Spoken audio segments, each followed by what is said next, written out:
These are some Dinar Guru updates, starting off with Mountain Goat about the WTO session. The articles told us months ago that they were in the final stages, and so they were all ready to go. They only want a currency that can be international prior to making the final move. They don't need the currency to revalue, only to reinstate to be in the WTO, but we know they will revalue when they do reinstate and it goes international. I repeat, they do not have to RV. No mandate for the WTO says they do. Only need to reinstate for the WTO, but they are choosing to significantly revalue when they do reinstate it, so we are good.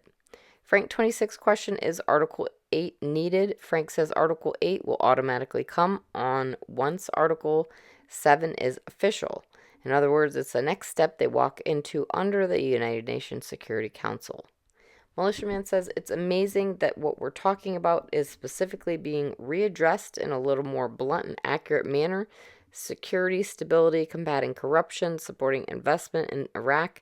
These are the things every single investor in the Iraqi dinar or even in their stock market should be fascinated with, because the trade that's going to go through Iraq is going to be phenomenal. It's going to be unbelievable. Caparoni question, what if anything is going to reduce the note count? Isn't a reduction of the note count required before a float can occur? Caparoni says it's very difficult for Iraq to reduce their money supply due to the current monetary policy. Remember, the currency auctions are a balance between dinars and dollars in order to maintain the exchange rate. Using dinar in international transactions would give them the freedom to unpeg and end auctions. I think the most important thing for Iraq to do is to diversify their economy.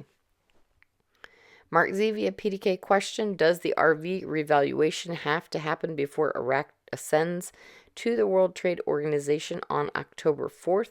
No, but the dinar has to be a fully accepted international currency all around the world without any restrictions. This would be a massive change. Frank26 says, what was the rate Kuwait dinar came out in 1999? It was a ridiculous rate. They came out huge. I don't care what Iraq comes out at. What I care about is, are you restriction free? Are you sanction free? When you went into UN, I know what you did. You're free. All right, Breitling says, the reason I always pick 56 cents or 50 cents or 60 cents is because it dealt with the average value in the region of all the currencies. Also, enough to deal in the Western markets. That's the worst case scenario. That's how I always came up with those numbers. All right, Claire article quote, Iraq opens a project that produces more than 2,000 tons of liquid gas. Frank26 says a program rate is not a stable, controlled exchange rate. They are saying things are different now.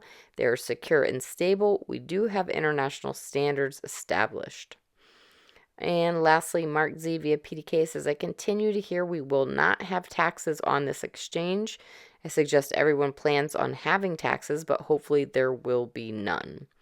There's a note. It says some gurus feel this will be taxed as ordinary income. Others feel capital gains. The only opinion that matters is the IRS's. Always consult your tax professionals at the appropriate time to figure out the right tax for your unique situation.